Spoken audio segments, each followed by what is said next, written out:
ఎడారిలో సెలయేర్లు డిసెంబర్ 29వ తేదీ. ఆ దేశంను మేము చూచితిమి, అది బహు మంచిది. మీరు ఊరుకున్నారేమి? ఆలస్యం చేయక బయలుదేరి ప్రవేశించి ఆ దేశంను స్వాధీనపరచుకొనుడి. దేవుడు మీ చేతికి దానిని అప్పగించును. భూమిలోనున్న పదార్థములలో ఏదియో అచ్చట కొదవలేదనిది. న్యాయాధిపతుల గ్రంథం 18వ అధ్యాయం 9-10 వచనాలు.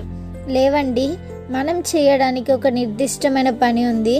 మనం స్వాధీనపరుచుకుంటే తప్ప ఏది మన స్వంతం కాదు.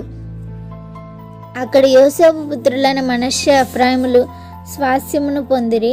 యెహోషువ గ్రంథం 16వ అధ్యాయం 4వ వచనం. యాకోబు సంతతి వారు తమ స్వాస్యములను స్వతంత్రించుకొందురు. ఓబద్య 1వ అధ్యాయం 7వ వచనం. నీతిమంతులు శ్రేష్టమైన వాటిని స్వాస్యముగా పొందుదురు. దేవుని వాగ్దానాల విషయంలో స్వాధీనపరచుకునే విశ్వాసాన్ని మనం కలిగి ఉండాలి. దేవుని మాటను మన స్వంతమైన వస్తువులా ఉంచుకోవాలి.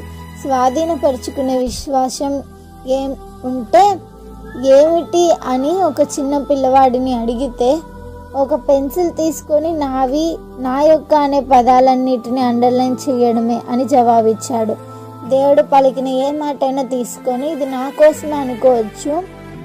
ఆ వాగ్దానం మీద నీ వేలు పెట్టి ఇది నాది అనాలి. వాక్యంలోని ఎన్ని వాగ్దానాల పట్ల ఇది జరిగింది అని నువ్వు అనగలవు. ఇది నా పట్ల నిజమైంది అని చెప్పగలవు. కుమారుడా, నీవు నాతో ఉంటే నాకున్నదంతా నీదే. నీ స్వాస్యాన్ని నిర్లక్ష్యం ద్వారా పోగొట్టుకోవద్దు. విశ్వాసం మార్కెట్కి వచ్చినప్పుడల్లా పెద్ద బుట్టను వెంట తీసుకెళ్తుంది. Praise the lord.